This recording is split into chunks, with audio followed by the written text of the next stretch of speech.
Chapter 28, Lipids.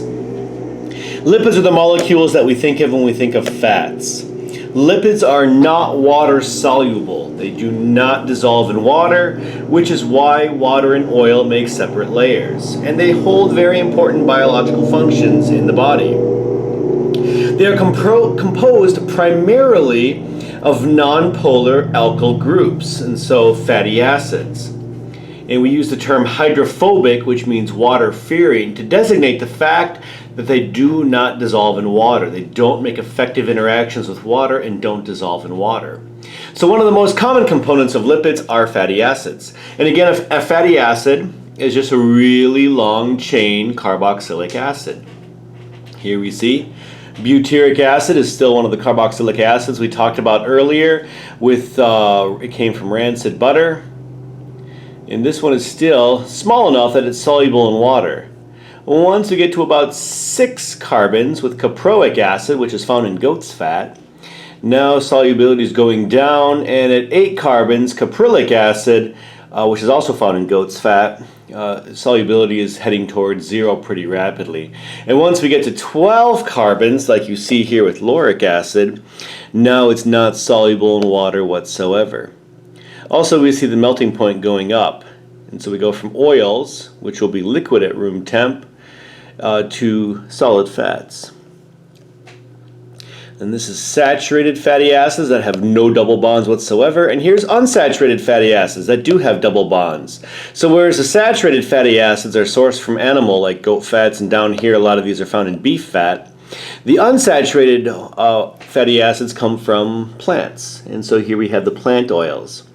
A lot of these have a lot of important biological functions, especially arachidonic acid. If you take further biochemistry, you'll see that the body actually processes arachidonic acid into prostaglandins, and those are the molecules that transmit the signals for pain and fever to the brain. And so a lot of, like aspirin, works at the cyclooxygenase enzyme, which prohibits arachidonic acid from being converted into a prostaglandin, which is why it's an effective medicine. Same thing is true for ibuprofen. Notice with the unsaturated fatty acids, very low melting points, they're liquid at room temperature. And the higher the unsaturation, the more double bonds there are, then the lower the melting point. So we have simple lipids, which are fats and oils. These are the esters of fatty acids with glycerol. And so you can attach 3 fatty acids to a glycerol, and that gives you a triglyceride. And then waxes, these are esters of very high molar mass fatty acids and high molar mass alcohols. And so it's just a really gigantic ester. Compound lipids, now we have an additional group with the phospholipids, the sphingolipids, and the glycolipids, in which on the glycerol there's typically 2 fatty acids and a head group. Steroids, these are going to be a 4-ring molecule, and we're going to show how steroids are produced, and then miscellaneous lipids. So what characteristic do all lipids have in common? They are not soluble in water. Which fatty acid should be more soluble in water? Well, there's no double bonds, there's no extra polar groups, there's just the carboxylic acid. So in this case, the smaller one will be more soluble in water. Because the other one just has more carbons, it's just getting less and less soluble in water as you have a bigger and bigger nonpolar group growing there. Simple lipids are the derivatives of fatty acids. And so fats are esters of saturated fatty acids. A fat means that it's solid at room temperature. An oil means that it is liquid at room temperature. And so those aren't really super technical terms, because if you change the temperature, you can change a solid to a liquid or vice versa.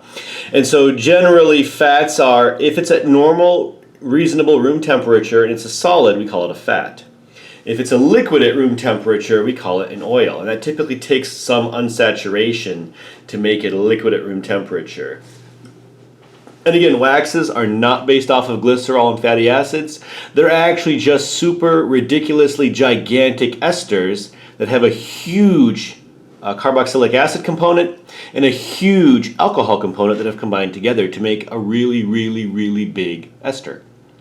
So fatty acids, long chain carboxylic acids. And once you get about 12 carbons, we can call them a fatty acid, but Well, it's like goat fat, the 6 and 8, those are fatty acids too. And so there's no precise boundary that all chemists will always agree on, but up to 5 carbons, we just call it a carboxylic acid. So you have formic acid, acetic acid, propanoic acid, butyric acid, valeric acid, and then at 6 carbons, because this is actually found in goat fat, now we start our fatty acids. They are not soluble in water. There's a hydrophilic carboxylic acid group and a hydrophobic part, the carbon tail. And again, not everyone will consider butyric acid a fatty acid because it's really small and it's also completely soluble in water, unlike other fatty acids. And so again, sometimes you'll see butyric acid counted as a fatty acid, sometimes you won't see it counted as a fatty acid. So don't worry about that one. Unsaturated fatty acids. Now we have double bonds, which puts us back to cis-trans isomerization. We have cis bonds and trans bonds. The cis bond is more prevalent in nature, and the structure puts bigger kinks in the molecule, allowing it not to stack as well, making it more liquidy. And so when you hear the term trans fats, they're talking about this trans bond, which is less healthy than this cis bond. So draw the cis and trans isomers of palmitoleic acid. Notice there's one double bond. The trans isomer, you'll have the two groups, the two big groups are trans to each other. This one and this one are trans to each other, whereas in the cis isomer, the two big groups are cis to each other. They're on the same side. Eicosanoids, these are hormones named after the Greek word for 20, eikosi. And these are derived from fatty acids with 20 carbon atoms. The omega-6 is arachidonic acid. When you see the omegas invoked, what this means is where is the double bond in relation to the very last carbon in the group. So carbon 1 is here because it has the carboxylic acid. So you start counting from the other end. 1, 2, 3, 4, 5, 6, it's omega-6. Here we have omega-3 acid. The double bond touches the carbon that's third from the end. And so the omega is the last letter in the Greek alphabet, and so when we say omega, we're counting from the end of the molecule, not the beginning. So an omega-4 fatty acid, a double bond would be touching the carbon that was fourth to last in the molecule. This is actually a big topic when we talk about health too, because when humanity started farming, the major fatty acids stopped being the fish oils and started being wheat oils, and their omega bonds are different, and so that sometimes it's questioned if that had a massive effect on humans' health or not. Alright, examples of eicosanoids: thromboxanes, prostacyclins, prostaglandins, and leukotrienes. And these are messaging molecules in the body. Especially prostaglandins and leukotrienes are used as signaling molecules quite often in the body. Alright, so eicosanoids. Here are some examples again. Hormones, and they coordinate various cellular responses. They're responsible for blood clotting, triggering an increase in body temperature that gives you a fever, acid production in the stomach, constriction of the bronchial tubes in the lungs, stimulation of white blood cells, vasodilation, and vasoconstriction. And so these molecules have huge effects in the body.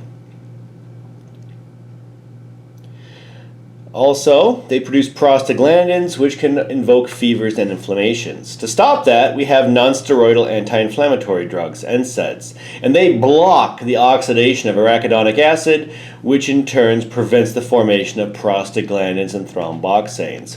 And so the basic NSAIDs like ibuprofen and aspirin, they block cyclooxygenase 1, COX-1, the COX-1 enzyme.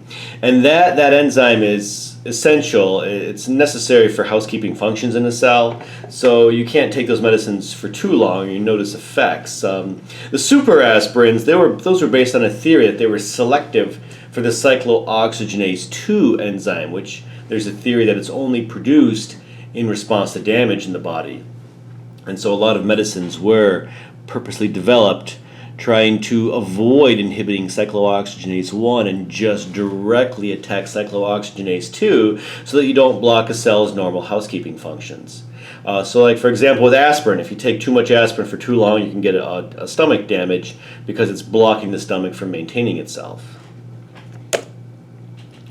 Tylenol is another good case because it binds different. We think it binds cyclooxygenase. There was a hypothesized cyclooxygenase 3, but it works very differently than aspirin or ibuprofen do, and so that's really not well worked out how it works yet.